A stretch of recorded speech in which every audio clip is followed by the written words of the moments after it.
आदर्श समय तो ये है 4:30 बजे के आसपास। आदर्श सुबह 4:30 बजे से लेकर 45 मिनट का समय है। आयुर्वेद ने उसको बिल्कुल निश्चित रूप से लिखा है। भागवत ऋषि ने एक श्लोक में बहुत स्पष्ट लिखा है कि सुबह का उषापान माने सुबह का पानी 4:30 बजे से 5:15 बजे के बीच में पीना सबसे अच्छा होता है। क्यों? कारण भी है उसका। मैंने आपको कल कहा था, फिर आज दोहरा रहा हूं ताकि ध्यान में रहे। सुबह जब होती है, सूर्य निकलने से पहले का समय, इस समय शरीर में वायु का प्रकोप सबसे ज्यादा होता है।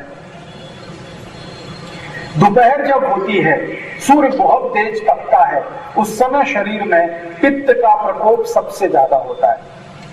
और शाम को जब सूर्य समाप्त हो जाता है, रात हो जाती है, तो कफ का प्रकोप सबसे ज्यादा होता है। हम शरीर में 3 तरह की व्याधियों को मानते हैं आयुर्वेद में। वात, जिसको वायु भी कहते हैं, पित्त और कफ। तो सुबह सुबह का समय वायु का प्रकोप सबसे ज्यादा होता है।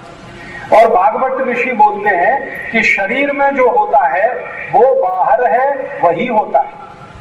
आपने एक सूत्र सुना है, यथा पिंडे तथा ब्रह्मांडे, और इसका उल्टा भी है, यथा ब्रह्मांडे तथा पिंडे।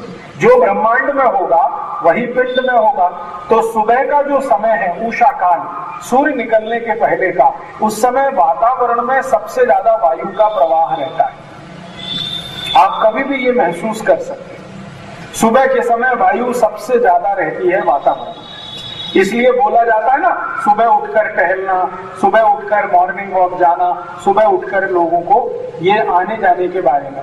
तो सुबह वायु का प्रकोप सबसे ज्यादा है। तो शरीर में भी वायु का प्रकोप सबसे ज्यादा है। अब वायु का प्रकोप सबसे ज्यादा है, तो वायु को शांत करने की ताकत दुनिया में किस चीज में सबसे आसान है? तो कल मैंने आपको एक उदाहरण दिया था कि बहुत तेज आंधी चलती हो, धूल उड़ती हो और अचानक से बारिश हो जाए तो क्या होगा? सब कुछ शांत हो जाए, है ना? माने पानी की ताकत है वायु को शांत करने की। तो आयुर्वेद में भागवत ऋषि ने कहा कि सुबह चूंकि वायु का प्रकोप सबसे ज्यादा है और वो समय है 4:30 बजे से 5:15 बजे का, तो इस समय अगर आप पानी पी लेंगे तो शरीर की वायु शांत रहेगी।